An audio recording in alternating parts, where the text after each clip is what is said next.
हो मैले 1 महिनामा नयाँ काम जोइन गरेर छोडेको हो। एक्सक्युज मी सन्दीप गुरुङ भन्दै माग्नुपर्छ पैसा चाहिँ हैन।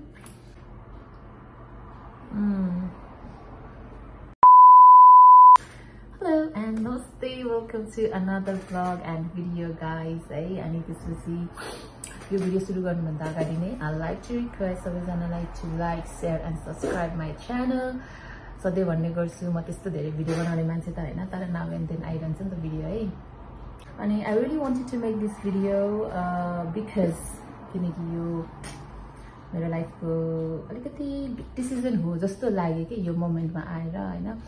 It's a quick update about my life and yes, from the thumbnail and title you guys know यो भिडियो केको बारे हो भनेर हैन। अब छोटकरीमा स्टार्ट गर्नुपर्दा चाहिँ म म्याटर्निटी पछि 9 मन्थ पछि चाहिँ मैले जब जोइन गरे हैन। मेरो पहिलाको ठाउँ चाहिँ मैले छोडिसकेको थिएँ। I'll always appreciate that place जहाँ चाहिँ मैले पहिला काम गरे। मेरो फर्स्ट जब इन UK मैले डेन्टल नर्स गरिसकेपछि म ट्रेनी त्यहीँबाट भएँ, म क्वालिफाई त्यहीँबाट भएँ। I spend my like 3.5 years in that practice.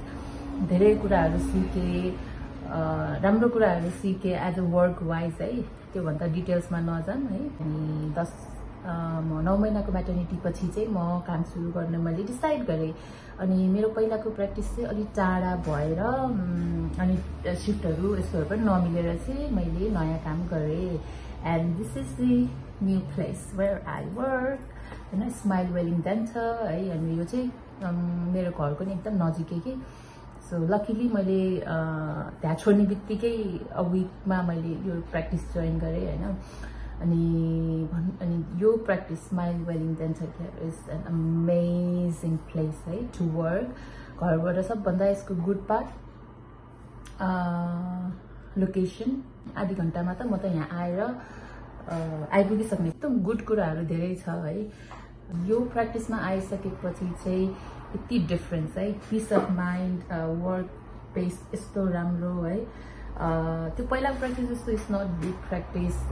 त्यहाँ 7वटा सर्जरी थियो भने 5वटा त्यस्तो वाइज चाहिँ अलिकति सानो हो, तर ओभरअल यस्तो राम्रो वर्किङ इन्भाइरोमेन्ट, यति इजी, नो प्रेसर है। अब मेबी अलिकति क्वालिफाइड भएर कामहरू जानेर पनि होला, त्यस्तो साह्रो गाह्रै भएन कि। अनि सजिलो के, स्मुथ, नो प्रेसर। यस्तो 1 महिना मात्रै म यहाँ काम गरेको हो हैन। अनि यस, यति सबै कुरा राम्रो हुँदा हुँदा हुँदा हुँदा हुँदा पनि yes, I am quitting my job in a month of joining this beautiful practice. Am I happy about it? Yes and no at the same time.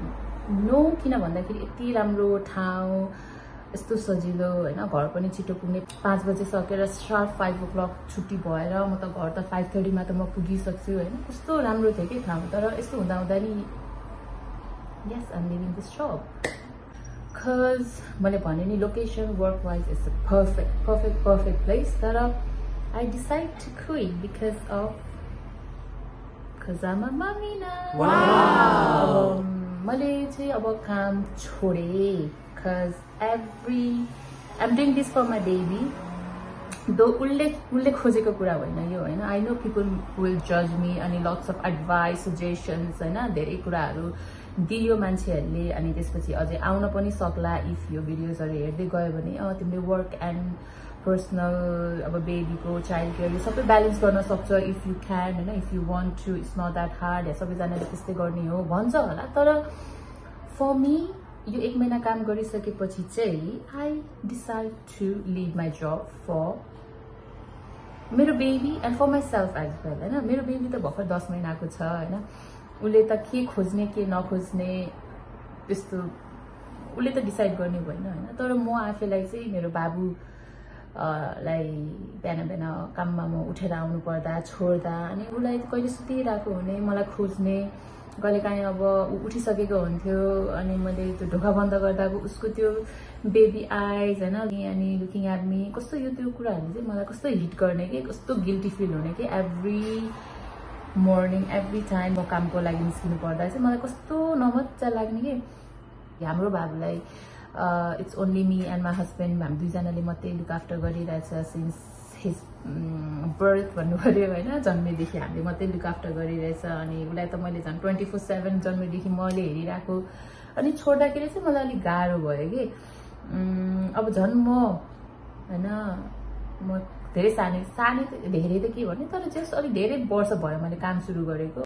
अनि 21 को एजदेखि म दुबईमा गएर काम गरेको मान्छे होइन। I have a habit of doing work, job होइन, earning, यस्तो कुराहरूले त्यो छ आफ्नो साइडमा होइन। अनि त्यही भएर यो बिग डिसिजन हो टु क्विट माई जब अहिलेको लागि होइन, for a meantime. I don't know कति लङ हो होइन, तर पनि अब मैले यो अब म्याटर्निटी लिभ 9 महिना बसेको र अब म जब छाडेँ भन्नेको चाहिँ अलिकति डिफ्रेन्ट फिलिङ हुँदो रहेछ कि। सो यो कुराहरू सेयर गर्नु मन लाग्यो मलाई।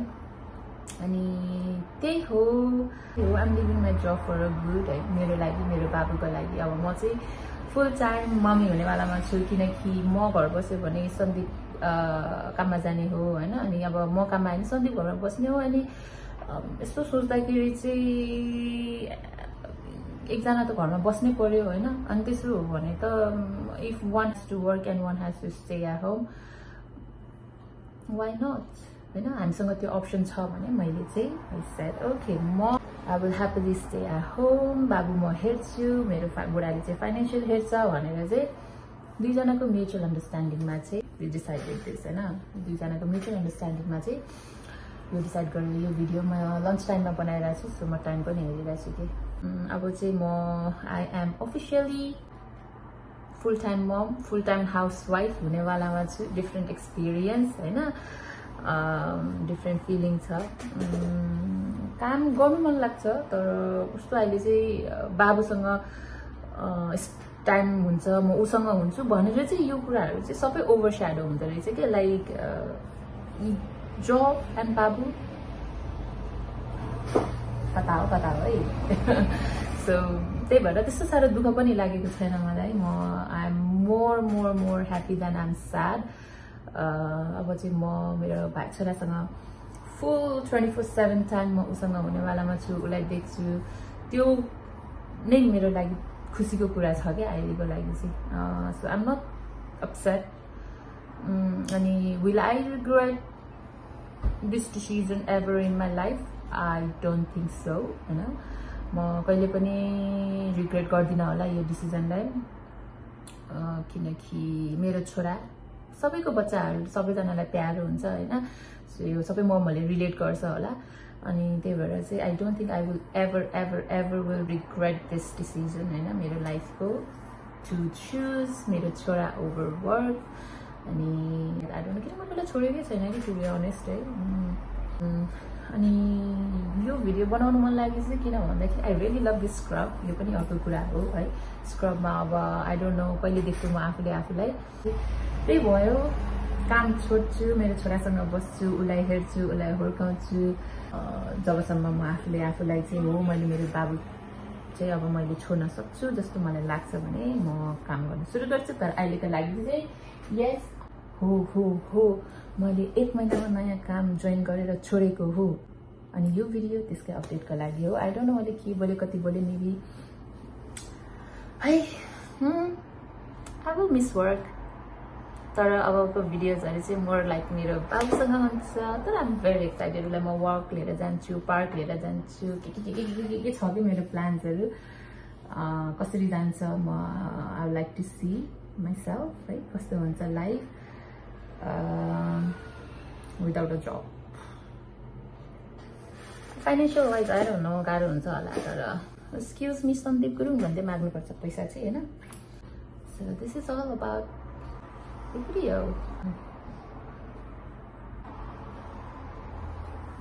I'm gonna miss this scrub, I'm gonna miss this place, I'm gonna miss work.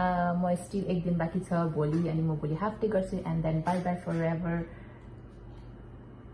for a meantime or for a long time, right? Thank you, Hande. Thank you very much for watching my video. Ani, thank you for watching my video. Ani, life ko update dite garumla. Again, please don't forget to like, share, and subscribe. Bye bye.